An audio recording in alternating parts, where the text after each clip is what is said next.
So there's a lot going on with the city council here in Albuquerque, and I wanted to just take a little bit of time to break down what's happening. It shouldn't take too long, but I'm just going to kind of dig right in. So the first thing to know is that there has been a change in leadership and style. The new vice president is Dan Champine, who represents District 8. That's kind of up there in the far northeast heights, from Manal over towards Paseo, above Wyoming, roughly. And then you've got the new council president, Klarissa Peña, who's the District 3 councilor, and that is sort of Westgate Heights, basically west of Coors, between like Central, kind of above the South Valley. And there were some questions about the leadership style, particularly with the council president, because that role has a lot of power to set the conversation and like decide how it is structured at council. So let's talk about leadership first, and then I'll dig into what's been happening with the votes and what the council's been choosing to do. And Council President Peña said something interesting at the last meeting. She said that she perceives the problem with society is that we're attacking without listening to each other. And I think that's true. I've said this before, but I think that local government and policy and everything around those worlds doesn't do well when we see, politics as this blood sport where it's like you versus me and I destroy you or you destroy me. I think in some ways this like idea of local government and policy and elections as this kind of blood sport, team sport thing, I think actually hurts a lot of us, regardless of what we might believe or what our ideologies might be. At the same time, I think, honestly, that's kind of an open question as to whether Vice President Champine and Council President Peña are actually living that or just saying that out loud. And I'll give you 3 examples from the last meeting on February 18th. You can go watch it if you want.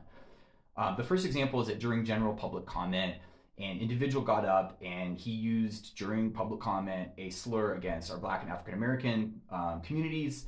And it was pretty offensive. I'm not going to repeat it here. And you could feel the room like really, it was not okay. I was in the audience and it just did not feel okay. And, Council President Peña said like, oh, free speech, everyone, can say what they want. That's how this works. And, that's true. I understand that government can't limit the free speech during a public comment period.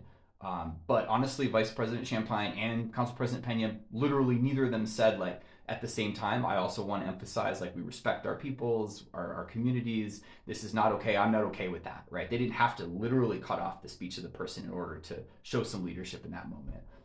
The second example was one of the councilors, Stephanie Tejas, who's in District 1, at one point was telling this story related to like having to take care of an aging parent and not being able to, build a casita in their backyard. And she was like, it was an emotional and intense moment. And, I can relate to that. My family went through a similar situation, and just like literally none of the counselors were looking at her. And after she finished, it was silent. No one even just like had the grace and leadership to acknowledge what she said. So I find that really kind of interesting. And then the third piece in the same meeting, later in the meeting, you had this proposal to go from 15 days to 30 days notification to our Pueblos, tribes, and nations on major development that's within 660 feet of the Petroglyph National Monument. And Councilor Lewis kind of like went on this extended thing about we shouldn't be giving extra time to these folks.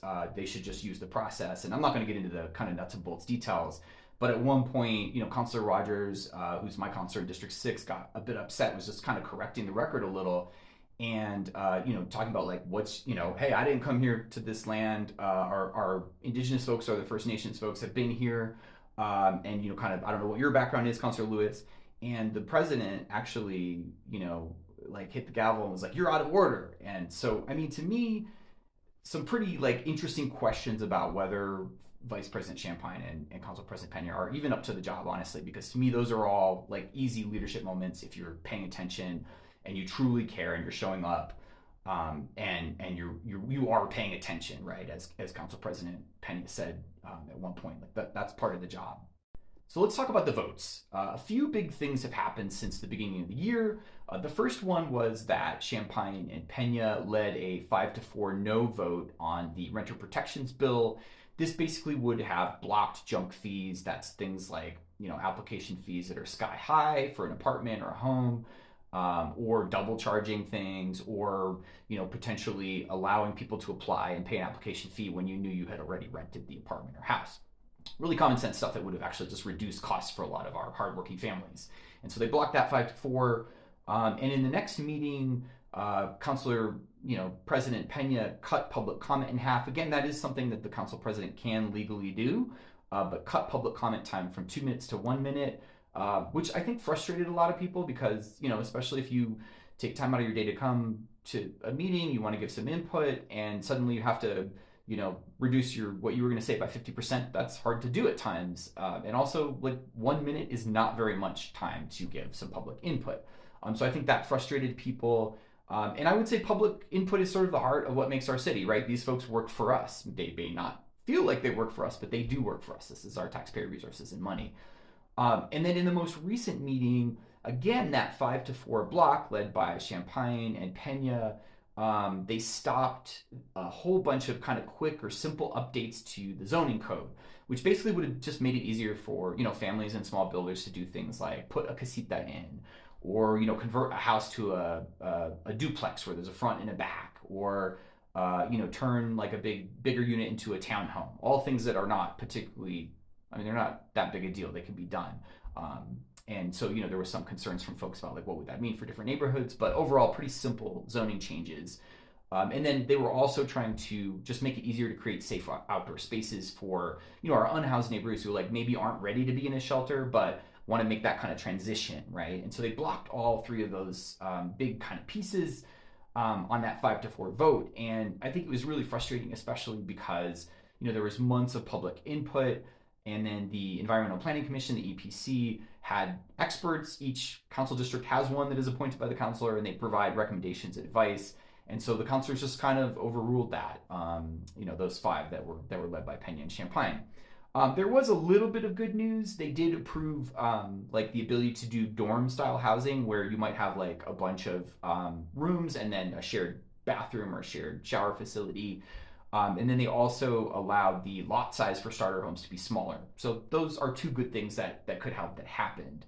But honestly, I think overall there is this growing sense of frustration, especially among, kind of working folks, because the reality is that, I think as we're all seeing, like the costs are going up, our utility bills are going up, our grocery, prices are going up. It's getting harder to find affordable housing. I think that's particularly true for, young and new families and students and folks who are just starting out.